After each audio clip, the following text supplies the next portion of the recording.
እርፍ ከኋላ የመጣ አይና ወጣ። ቅዱሴ ደግሞ ከሀይሚና ከብሩኬ ህይወት ውጣ።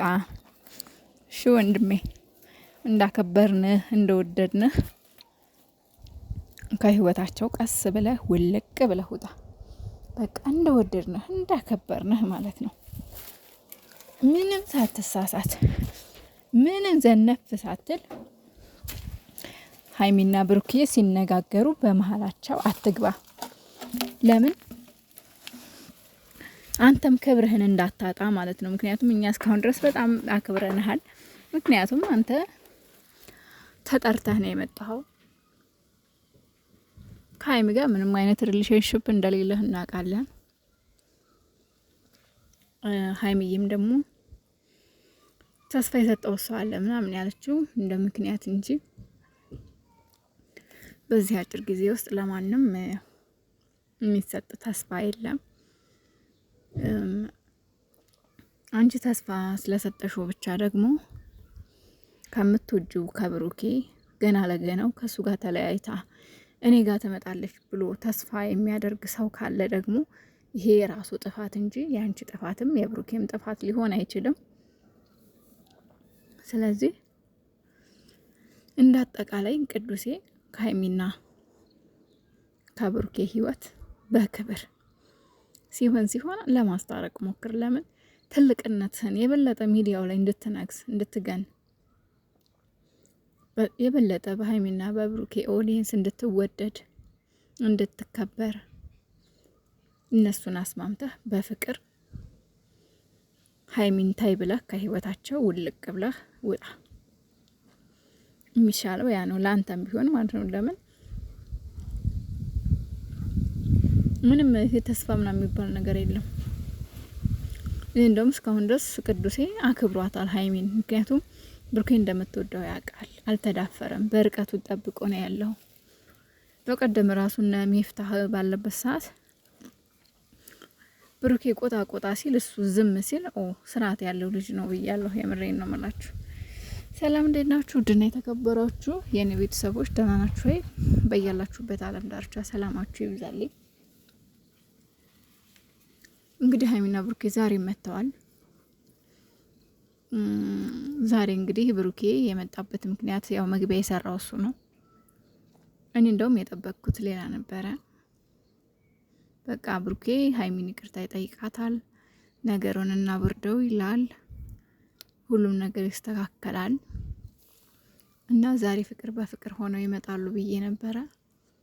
ግን ዛሬም ደግሞ ለነገ ተስፋ አለው። ዛሬ ያየሁትም ነገር ለነገ ተስፋ አለው። ተመስገን፣ ለነገ ተስፋ አለው። ምክንያቱም ዛሬ እንደስከ ዛሬው አልተሰዳደቡም። እንደስከ ዛሬው ምንም ያሉት ነገር የለም። ብቻ ግን መጡ። መነጋገር ያለባቸውን ነገር ብሩኬን መግቢያ ላይ የተነገራቸው ንግግሮች አሉ እና ነገሩን እናብርደው ነው ብሩኬ። ነገሩን እናብርደው ብለህ ነው የመጣው ዛሬ። ግን እኔ በዚህ መልኩ አልነበረም የጠበቅኩት። ምክንያቱም ሀይሚዬን የሆነ ነገር አድርጋህ በቃ ይቅርታ ጠይቀሃት ትመጣለህ ብዬ ነበር ያሰብኩት። ለመሰላችሁ ውዶቼ፣ አሁን ሀይሚን ዝም ብለህ ነገሩን እናብርደው ብትላት እሺ ላትለት ትችላለች። ለመሰለህ አንደኛ ብዙ ከሆዷ ያልወጣ ያልተቀረፈ ተናግረውም ያልበረደላት የሆነ ነገር አለ። ያ ደግሞ ምንድነው? የሶሲ ጉዳይ ኖ። ሶሲ አሁን ከብሩኬ ጓደኛ ጋር ስለገጠምሽ ከፍጼ ጋር ስለገጠምሽ ምናምን እኔ ንጹህ ነኝ ወይም ደግሞ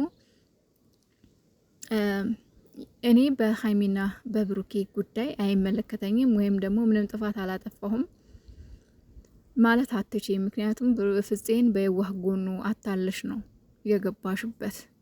አንቺ የብሩኬና የሀይሚ የመጣሊያ ዋነኛዋ ምሰሶ ነሽ። ዋነኛዋ እስካሁን አንድ ወር ሙሉ ያጣላሻቸው ዋነኛዋ ሴት አንቺ ነሽ፣ ሶሲ ማለት ነው። ስለዚህ ብሩኬ ሀይሚ የሶሲ ጉዳይ ከውስጧ ያልወጣ እንዲጣራላት የፈለገችው ያልጸዳላት ሆዷ ነገር አለ። ስለዚህ እንደዚህ በቀላሉ አይደለም ነገሩን እንተው ማለት ያለብህ ብሩኬ። ነገሮችን ቁጭ ብለህ ከካሜራ ጀርባ ብታናግራት። እኛ ካሜራም ላይ ኑ አንልም፣ ብቻ በውስጥ ጨርሱት፣ ችግር የለም። ዋናው ምክንያቱም እኛ የምንፈልገው ሀይሚ እንዳለች ወይም ብሩኬ እንዳለ ወይም ብሩኬ ጥፋተኛ ወይም ሀይሚ ጥፋተኛ የሚለውን ሳይሆን የእናንተን ፍቅር እና አንድነት ስለሆነ የምንፈልገው ከካሜራም ቢሆን ከካሜራ ጀርባም ቢሆን በደንብ ይቅርታ ብትላት መልካም ነው ባይነኝ ብሩኬ ወንድሜ። ሌላ ደግሞ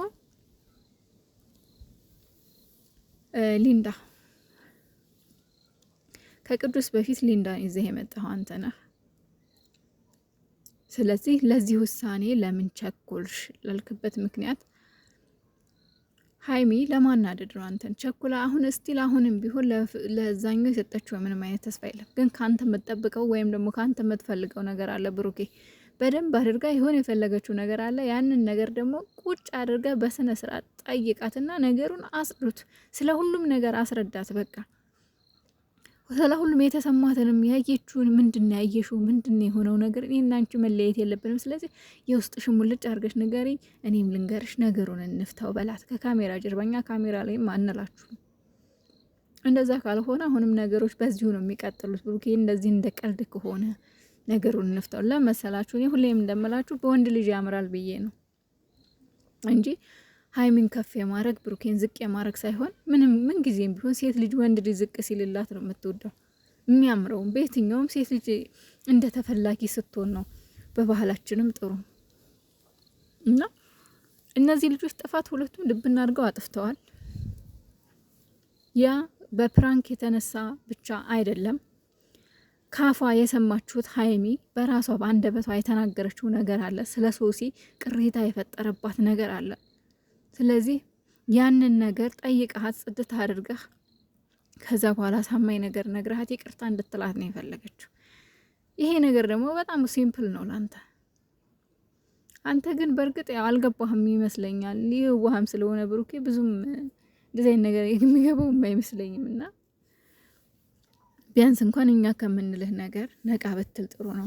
ምክንያቱም አንተ አንደኛ ፍቅረኛ ሴት ይዘህ መጣ ሊንዳ ተብዬዋል ልታናድ። ምክንያቱም ሀይሚ አንድ ነገር ልንገራችሁ፣ ሀይሚ ብሩኬ ከሊንዳ ጋር ምንም ነገር እንደሌለው ታውቃለች። ምንም ፍቅረኛው ቦርሳ ምናምን እያለች የምታሾፍበት አውቃ ነው። በቃ እሱ ሊያናድዳት እንዳመጣት ገብቷታል።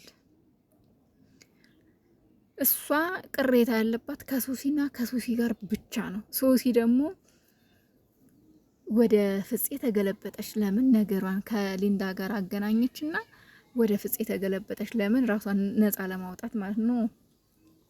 እንደዛ አይደለም ነገሯ ከሶሲ ጋር ነው። ከሊንዳ ጋር ምንም ነገር እንደሌለው ብሩኬ ሀይሚ ታውቃለች በደንብ አድርጋ ማለት ነው። ስለዚህ አሁንም ቢሆን ስለ ሊንዳ ብቻ አይደለም እኔ እናንተ የምናወራው፣ ብዙ የምናወራው ነገር አለ ነው ያለችው ሀይሚ። ሶ ስለማን ነው? ስለ ሶስና። እንደው ምንም ሌላ እሷ ናት ቅሬታዋ፣ ሌላ ምንም እንትን የለባትም። ይሄንን ደግሞ ብሩኬ አላመነላትም።